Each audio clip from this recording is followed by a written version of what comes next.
Hey hi hello everyone, welcome back to my channel. कैसे हैं आप सब? आशा करती हूँ आप सब अच्छे होंगे। आज की वीडियो बहुत शॉकिंग होने वाली है। शॉकिंग इसलिए क्योंकि मुझे ये वीडियो यूट्यूब पे मिली और यूट्यूब में इसका टाइटल जो था वो था entire world hates India. Seriously मुझे समझ नहीं आ रहा था वाकई में ऐसा हो सकता है? क्या बात है, क्या रीज़न हो सकते हैं कि वाकई में कि पूरा वर्ल्ड इंडिया को हेट करता है। कहीं ना कहीं इंडिया की तारीफ भी बहुत लोग करते, तो हेट का रीज़न क्या हो सकता है? क्या आप और हम उस चीज़ से वाकिफ़ हैं या नहीं हैं? वीडियो जो है ये है इन्फॉर्मेटिव मोहित जी की। तो क्या बताया उन्होंने इस वीडियो में कि क्यों एंटायर वर्ल्ड इंडिया से नफरत करता है, क्या रीज़न है, क्यों, क्या है। मैं बहुत ज़्यादा इच्छुक हूँ जानने के लिए। आपको भी बहुत ज़्यादा होगा कि ऐसे क्या रीज़न हो सकते हैं कि उन्होंने ऐसा लिख दिया कि एंटायर वर्ल्ड हेट्स इंडिया। तो चलिए जानते हैं, साथ में इंटरेस्टिंग होने वाली है आज की वीडियो। और वीडियो को स्टार्ट करने से पहले प्लीज़ मेरे चैनल को लाइक शेयर सब्सक्राइब ज़रूर कर दीजिएगा। पूरी दुनिया आज इंडिया से नफरत करती है। कहते हैं कि इंडियंस गोबर खाते हैं, मूत पीते हैं और इंडिया में टॉयलेट्स ही नहीं है तो सब लोग सड़कों पर ही हकते हैं। इंडियंस में से बहुत गंदी स्मेल आती है, बिल्कुल करी के जैसी, क्योंकि करी के अलावा और ये कुछ खाते ही नहीं है। पूरी दुनिया के जितने भी स्कैम कॉल सेंटर्स हैं वो इंडिया में ही है।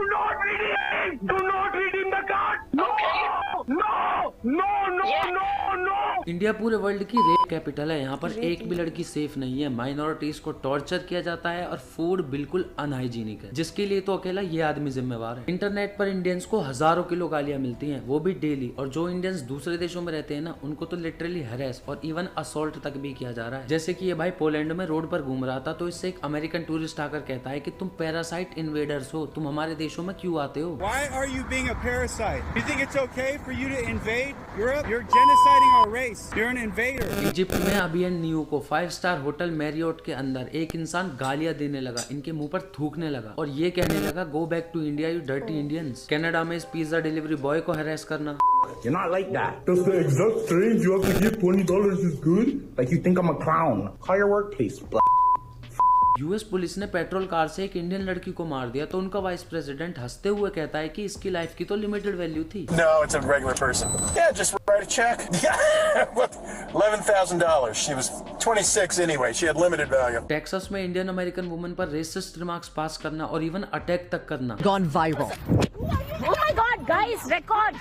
She's hitting me. She's hitting me. In it, you see her appearing to hit and hurling racist slurs at 3 Indian American women. Hurry ass bitches. Go back to India. Why? We don't want you here.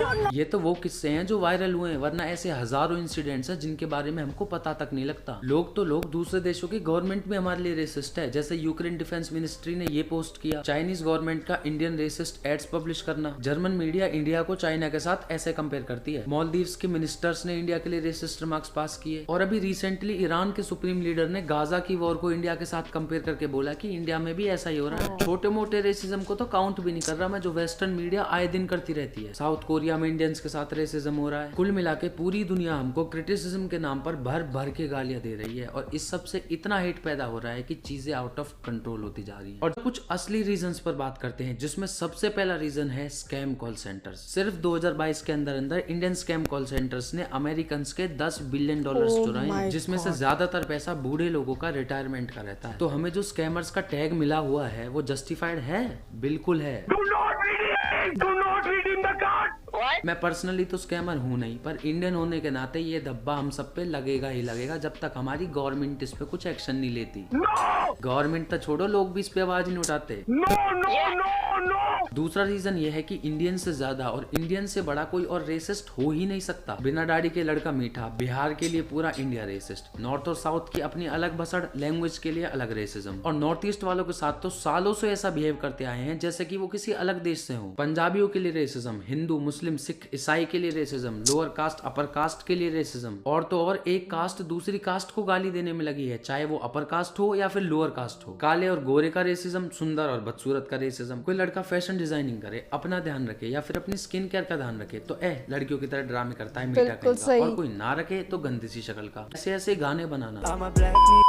लड़कियों के लिए अलग racism, लड़कों के लिए अलग racism. Instagram पर fake feminist बन के हर लड़के को हेट देना और इंसल बन के हर लड़की को गाली देना। BTS को इतनी गालियां मिलती हैं वो भी सिर्फ 2 रीजन से, एक तो वो बियर्ड नहीं रखते और दूसरा लड़कियां उन्हें पसंद करती हैं। और जो भी लोग BTS को गालियां देते हैं ना, उनमें से ज्यादातर लोगों ने उनका एक भी गाना नहीं सुना होगा। उनको यही नहीं पता वो हेट दे क्यों रहे। रेसिज्म के पीछे तीसरा सबसे बड़ा रीजन है हमारा अनहाइजीनिक स्ट्रीट फूड। देखो इसके लिए कुछ हद तक तो हमारे फूड व्लॉगर्स भी जिम्मेवार हैं, क्योंकि उन्हें भी ये सड़ा हुआ खाना ही मिलता है अपनी वीडियोस में दिखाने के लिए। पर बेचारे व्लॉगर की भी क्या गलती, जिस पानी में इंसान नहाकर फिर उसी पानी को तुमको पिला रहा है और तुम हंसते हंसते पी भी रहे हो, तो गंद खाने की आदत तो तुम्हें पड़ गई है ना। फिर इनके बचाव में लोग कमेंट्स भी करते हैं कि ये तो गरीब है, इनके पास ग्लव्स के पैसे नहीं है। नहीं, इतने भी गरीब नहीं होते स्ट्रीट फूड वेंडर्स। और इसकी तो तुम क्या ही एक्सप्लेनेशन दोगे, इस पे तो डंडा भी था हिलाने वाला। इंडिया में टॉप रेस्टोरेंट्स हाइजीन टेस्ट में फेल हो जाते हैं। स्ट्रीट फूड के साथ साथ छोटे होटल्स और ढाबे भी ज्यादातर अनहाइजीनिक ही हैं। इवन कुछ बड़े होटल्स भी अनहाइजीनिक है, क्योंकि जिस चीज से जब खाने वाले कोई मतलब नहीं है तो बनाने वालों को तो क्या ही होगा। अच्छे होटल्स की किचन भी सड़ी हुई देखी है मैंने, पर वही है ना, 2 साइड्स होती हैं। अगर करोड़ों अनहाइजीनिक है तो लाखों हाइजीनिक भी है। और तुम ये बताओ, जब तुम पैसे दे ही रहे हो तो किसी और के बॉडी पार्ट का रस अपने खाने में मिलाकर क्यों खा रहे हो। इस रेसिज्म के पीछे चौथा सबसे बड़ा रीजन है इंडिया में गंदगी और पोल्यूशन, जिसके लिए ये तो कतई भी जिम्मेवार नहीं है। फेवरेट सितारे हैं ना, तो अकाउंटेबिलिटी का कॉन्सेप्ट तो इन पर लागू ही नहीं होता। गंदगी ही एक अकेली ऐसी चीज है जिसके लिए मैं गवर्नमेंट को रिस्पॉन्सिबल नहीं मानता, क्योंकि जब लोग अनसिविलाइज्ड होकर अपने ही देश को गंदा करना चाहे तो उसमें गवर्नमेंट ही क्या कर लेगी। डस्टबिन के अंदर से ज्यादा बाहर कूड़ा पड़ा रहता है, और गधे के पूत यहाँ मत मूत पर लोग सबसे ज्यादा मूतते हैं। सबसे साफ शहरों में भी ये सीन कॉमन है। और रही बात पोल्यूशन की, खराब रोड्स की, या फिर बारिश में पानी भरने की, तो इस पर गवर्नमेंट काम करना तो दूर की बात, इसके बारे में बात भी नहीं करती। ये देखो, एक डिलीवरी बॉय सड़क में ही डूब गया। इंडिया का कोई भी इंसिडेंट मुझे हैरान नहीं कर सकता, क्योंकि मैं हर चीज के लिए रेडी हूँ। यहाँ पर लिटरली कुछ भी हो सकता है। 5वां सबसे बड़ा रीजन है अनसिविलाइज्ड बिहेवियर में प्राउड महसूस करना, जैसे कि India is not for beginners. Foreigners को घूरना या फिर उनको घेर के बारी बारी सेल्फी लेना। ऑटो वाले या फिर सामान बेचने वाले उनके पीछे पड़ जाते हैं। बिहार में इतनी अजीबोगरीब चोरी हो रही है, इतने सारे ब्रिजेस गिर रहे हैं, इंडिया में क्राइम इंसिडेंट्स बढ़ते जा रहे हैं, और लोग हंस के कहते हैं India is not for beginners. अबे ये सोचो वो प्रॉब्लम्स कितनी सीरियस हैं। पब्लिक प्लेसेस पर स्मोकिंग और टोबैको स्पिटिंग बिल्कुल नॉर्मलाइज हुआ पड़ा है। फादरलेस बिहेवियर जैसे कमेंट्स करना, इंस्टाग्राम पर लड़कियों को हेट देना। इंस्टाग्राम पर तो दबा के इंसेल्स भरे पड़े हैं जो एक जिम्मेवारी महसूस करते हैं कि अगर कोई भी लड़की कुछ गलत करती है तो वो उनके माँ बाप होने के नाते उन्हें रोकें। जब तक इंडियन लड़के अपने काम से काम रखना नहीं सीखेंगे तब तक ना तो टॉलरेंस लेवल बढ़ेगा और ना वुमेन सेफ्टी बढ़ेगी। कुछ लड़के तो ऐसे देखे हैं मैंने जो लड़कियों को ऐसी नजरों से देखते हैं कि क्राइम करने की जरूरत ही नहीं बचती। लड़का तक डर जाए भाई उनकी नजरों को देख के। और इस बात का अगर लाइव एग्जांपल चाहिए ना, तो एक दिन किसी फेमस दिल्ली मेट्रो स्टेशन के बाहर खड़े हो जाना। पब्लिक ट्रांसपोर्ट में कोई चिल्ला के बात कर रहा है, कोई लड़ रहा है, कोई गाने बजा रहा है, कोई रील देख रहा है, कोई स्मोकिंग कर रहा है 100 लोगों के बीच। उतरने वाले लोगों को अंदर धक्का देकर पहले लोग चढ़ने की कोशिश करते हैं। ऐसी छोटी छोटी हजारों चीजें हैं जिन्हें हम छोटी समझते तो हैं, पर ये बिहेवियर ठीक नहीं है। एक रीजन और है जिस पर मैं बात नहीं करूंगा, और वो है कि इंडियंस गोबर खाते हैं और यूरिन पीते हैं। देखो ये एक सेंसिटिव टॉपिक है जिससे रिलीजियस सेंटिमेंट्स हर्ट भी हो सकते हैं, तो मैं अपनी ओपिनियंस की बत्ती बनाकर उन्हें अपने पास ही रखूंगा।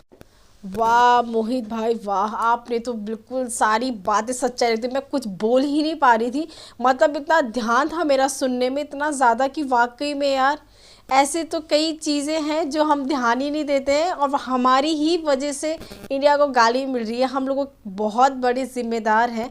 अगर हम लोग वही है ना कि अगर एक आदमी खुद को सुधारना चाहे तो पूरा भारत सुधर सकता है।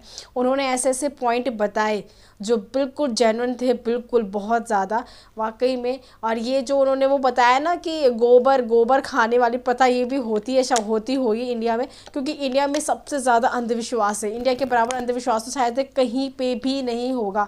पर मुझे हैरानी इस बात की है कि इंडियंस को बाहर फॉरेन में भी इतना ज़्यादा सफ़र करना पड़ता है, इतना ज़्यादा बुरा भला सुनना पड़ता है कि तुम इंडियंस ऐसे हो वैसे हो। गॉड, मुझे पता ही नहीं था। मैं तो सोच रही थी कि इंडियन बस बुलंदियों पर है, और इंडिया की तो बस तारीफ भी धरी, चाहे क्रिकेट मैच कर लो, चाहे परसों जो मिसाइल की न्यूज़ आई थी कि K4 बैलिस्टिक मिसाइल के बारे में काफ़ी ज़्यादा चर्चाओं में था, बॉलीवुड के बारे में। आई गॉड, वैसे उसने बहुत सारी चीज़ें हमें साफ साफ सच में दिखाई। जो इंडियन स्ट्रीट फूड वगैरह है ना, ये हम लोगों ने कहीं ना कहीं वायरल किए हुए हैं। ज़्यादा कुछ सुना होगा आप लोगों ने भी कि सारे लोग कहते हैं यार होटल्स में ना गोलगप्पे खाने का मज़ा नहीं आता। गोलगप्पे जब तक फिर ठेली वालों के हाथ से ना खाए ना, वो चटपटा स्वाद ही नहीं आता। और वो चटपटा स्वाद ऐसे आता है जो ये दिखा रहे हैं ना, वो वाकई में कह रहे हैं कि इतना अनहाइजीनिक होता है, इतना ज़्यादा। और call centre scam oh my God, India में सबसे ज़्यादा है, मुझे ये भी नहीं पता था, मुझे तो सच में नहीं पता था इतना ज़्यादा, सबसे ज़्यादा इंडिया में है जो फॉरेन में इतना ज़्यादा स्कैम कर रखा है, मुझे ये सब नहीं पता। इनकी वीडियोस बिल्कुल बहुत जेन्युइन थी और मैं इनकी बात से बिल्कुल एग्री करती हूँ।